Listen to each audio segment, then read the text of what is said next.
Thank you. Thank you once again for inviting my wife and myself from London. It's a pleasure and honor to be here with you.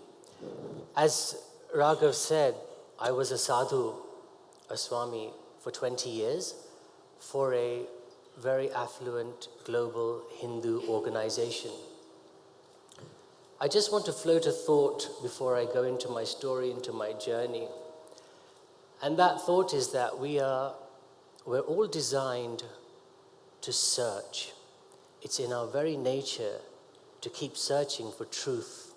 We express it in different ways through our careers, through the way we pursue sports or music or dance or whatever it is.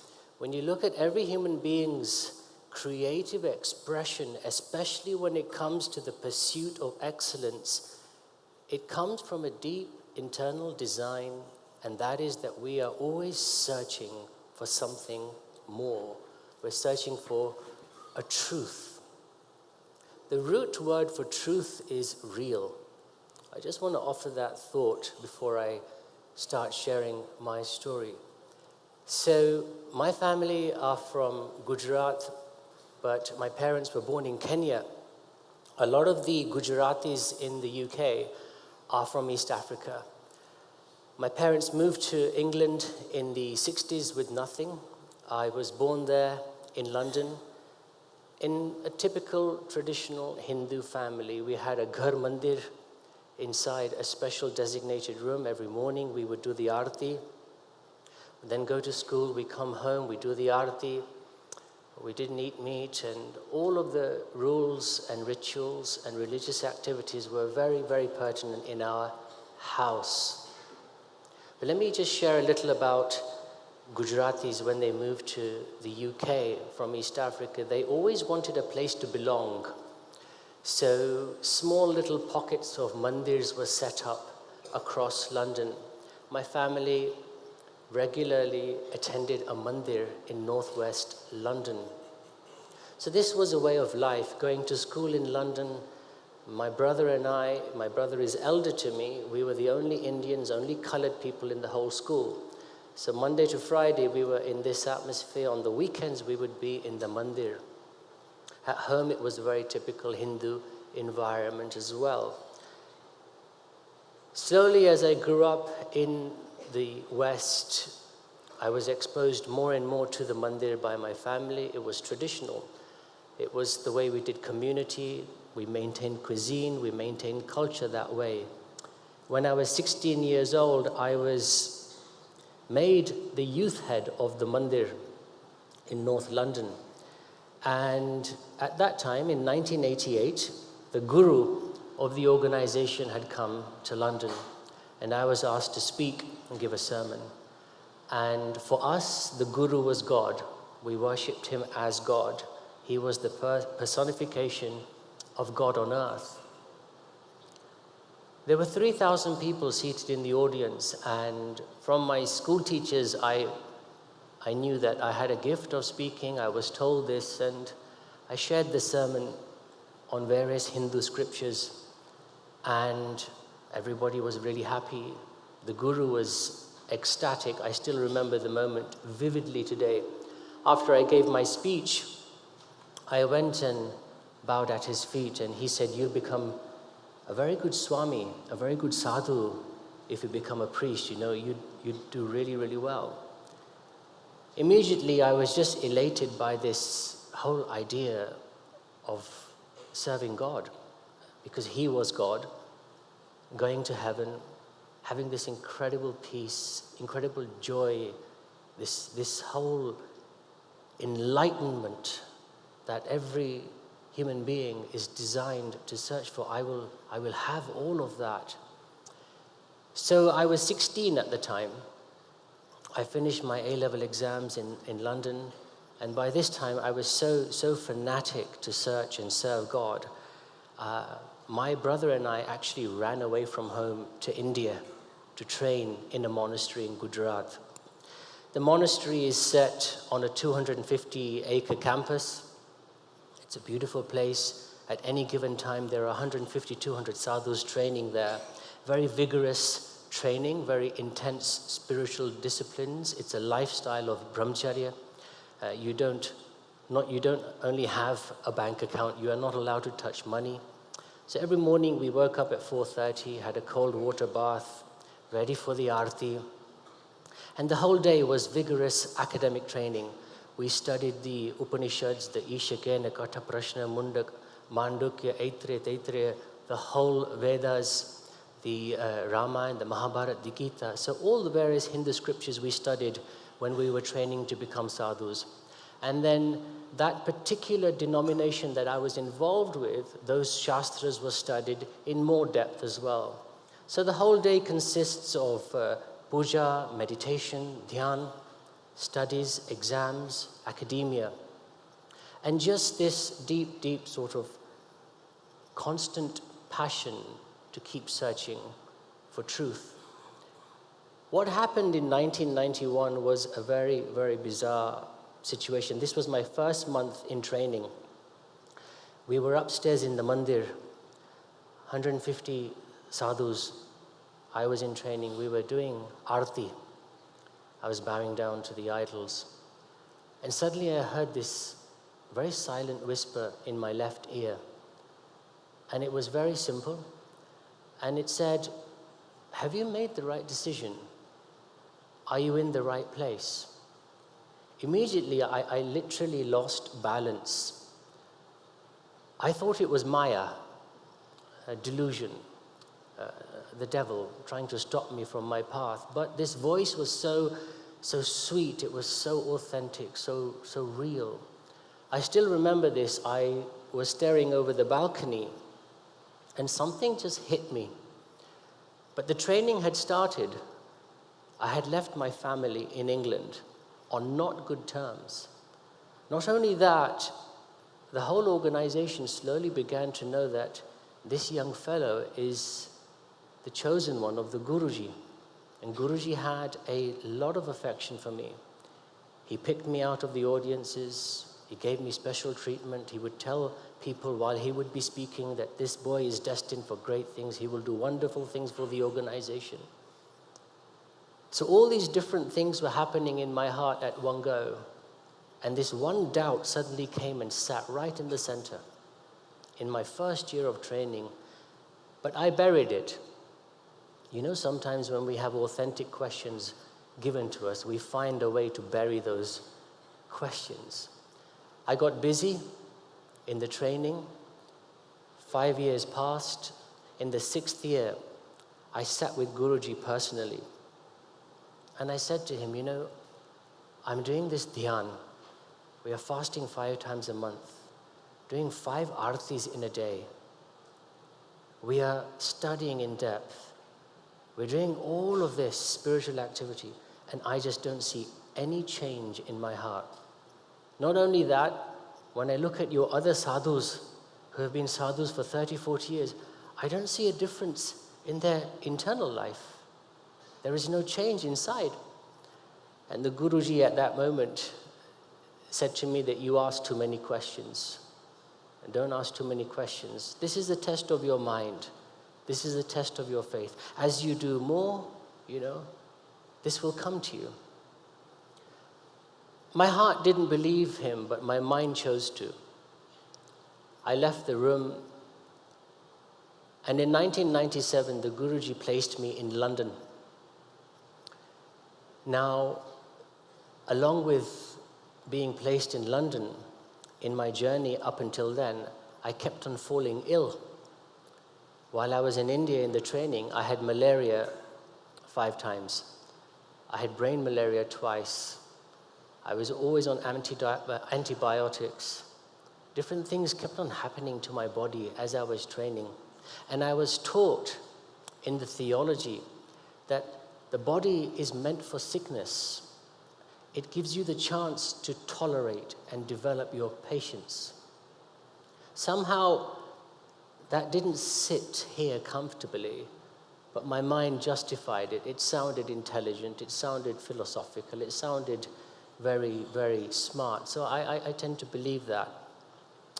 In 97, I came to London with a doubtful mind. And I decided to still pursue my passion to search and serve Guruji. I was made in charge of the whole of Europe. I started getting very busy. Again, another way to bury my pain. I planted mandirs in Belgium. I planted a mandir in France.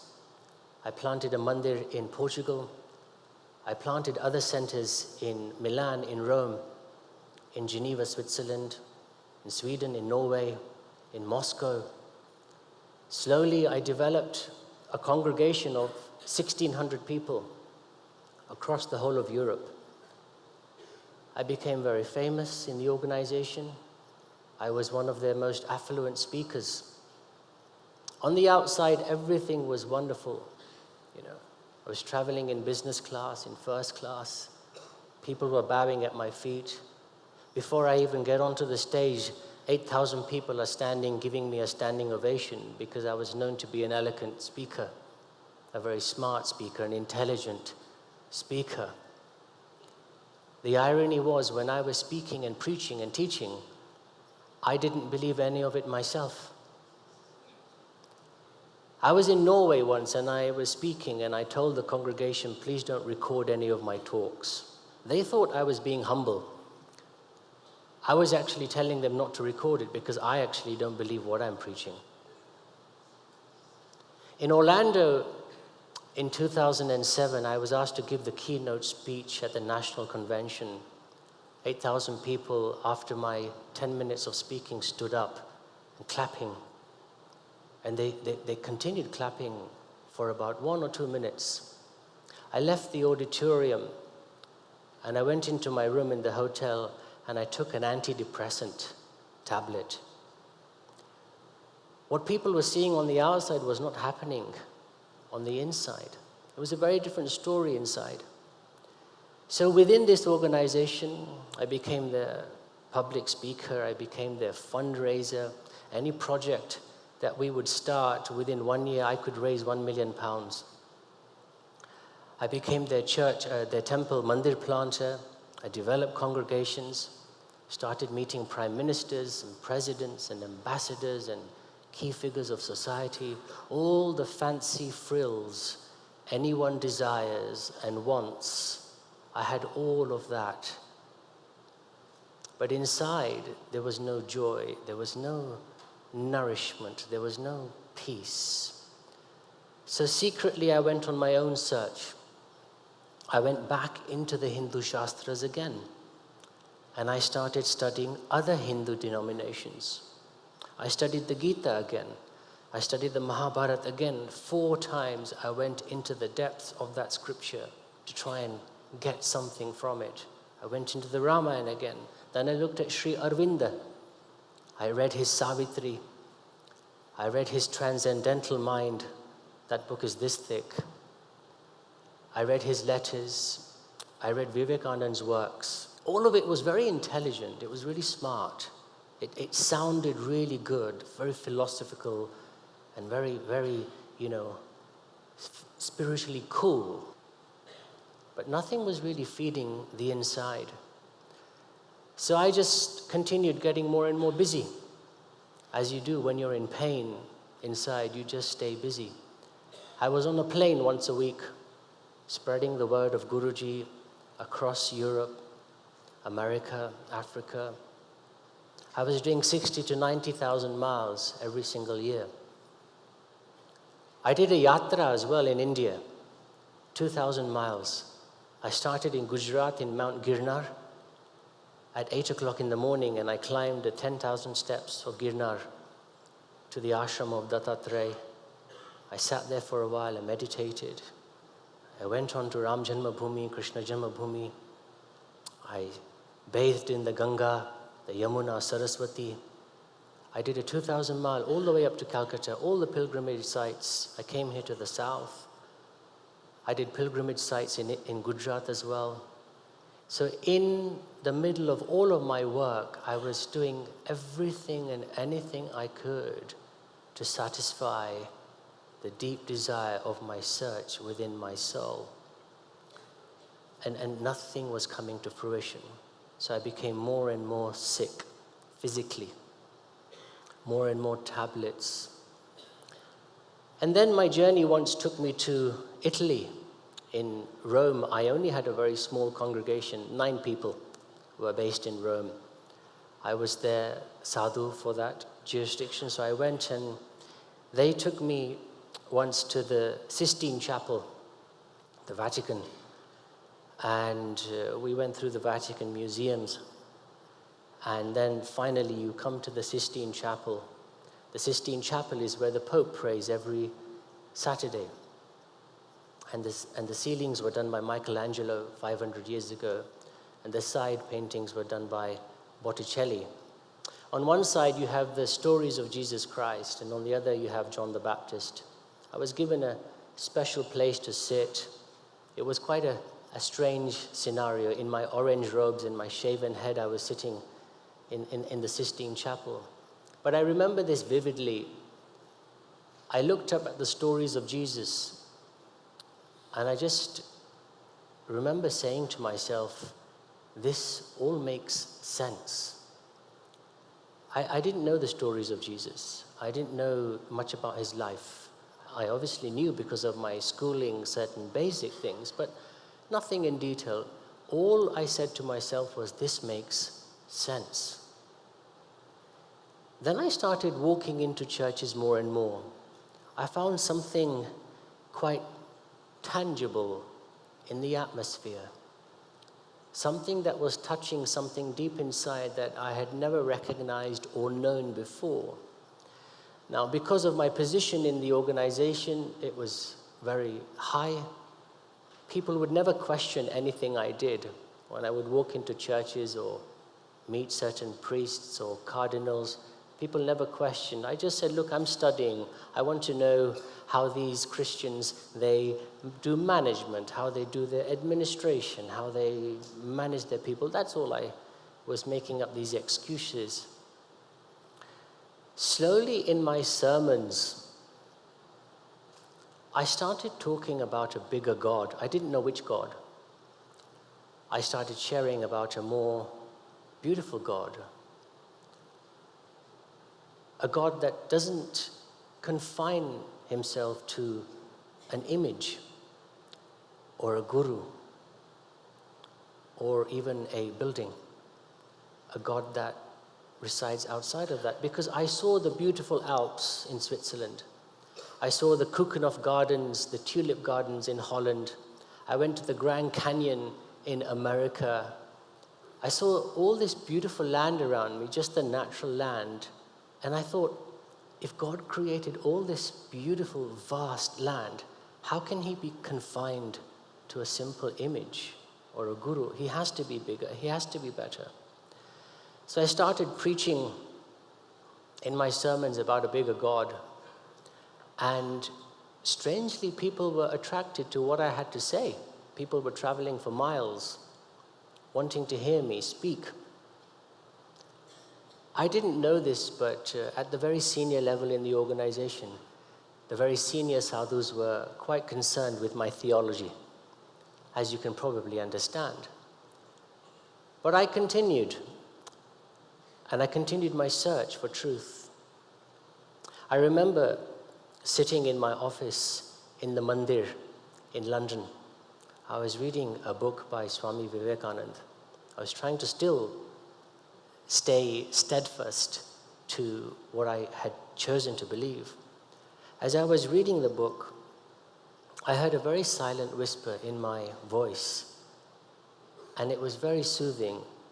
All the voice said was, Jesus Christ of Nazareth. That was it. And it felt so sweet. It felt so authentic, so real.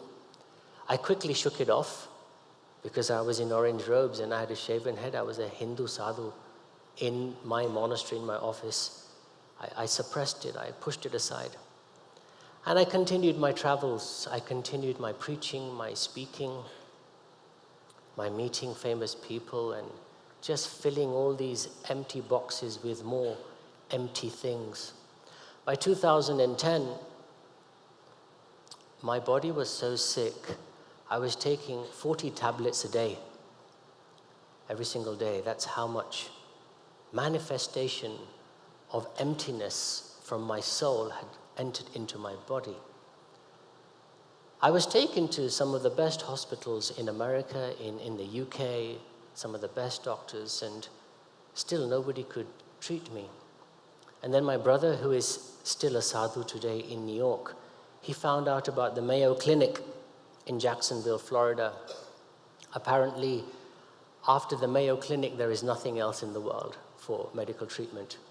My doctor in London sent my file to the Mayo Clinic in Jacksonville, Florida. I went to Florida in 2010. I sat there, and 5 doctors, each chairman of their department, were looking at me. I was 40 years old, and they said, all these illnesses at your young age, what is wrong with you? So then I began a 10-month treatment within the clinic. I was forced to rest, forced to be still, no activity. I told my PA in London and my team in London that you manage the whole of European operations. I need to sort this sickness out. In those 10 months, what was going on here for 20 years slowly started to articulate in my mind. Now, I was still asked to speak on the weekends in all the mandirs in North America, which I did. But in my speaking now, a different God was starting to formulate. After my treatment was finished, I came back to London, 2011, and I rested for 1 month, and then I came here to India, to Bombay, to meet the Guru. I had not met him for 1.5 years, and he was like a father figure to me. He was my God. He was still my God. My heart maybe didn't believe it, but I chose to believe it in my head that he is everything. He's my father figure. He's someone I'm going to follow for the rest of my life. I went into the meeting, and he was very angry with my theology. I will not go into the meeting in too much detail, but as a punishment, I was asked to remain in the villages of India. And for the first time in my life, I said no to God. I said, I'm going back to London. That's where I belong, and that's home. He said, no, you're staying in the villages of India. I said, fine, then I don't want to become a sadhu anymore. And there was silence in the whole room. I don't know how I said that. I don't know how it came out of my mouth. But when it did, there was an incredible peace in my heart. And within seconds, the Guru said, fine, go wherever you want to go. Just go, leave. So 20 years of my service finished in 20 minutes in that meeting. I was given 2 pairs of trousers and 2 pairs of shirts. I was sent back to London. The Guruji said to me, before you leave, 2 conditions: you can never give a speech again in your life. You're not allowed to meet anyone that you know. I came to London. I stayed in a hotel that belonged to a friend. And he said, I will not tell anyone you're here, just rest, and let's find you a job. After 20 years of being a Swami, to write a CV is very difficult. I gave up the whole search of God. I was very hurt and disappointed with my life. 20 years I felt was wasted. One day I was walking to the railway station to go into the city just to get some fresh air, and my head turned and I saw this beautiful church down a quiet road. I said, okay, that must be beautiful architecture, you know. I had forgotten all my moments about Jesus anyway. I was so hurt. I walked into the church.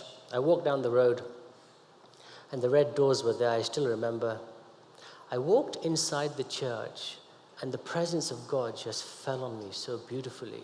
This blanket of deep, nourishing peace, and a whisper in my ear said, you are now home. That was it, friends, you know, for me.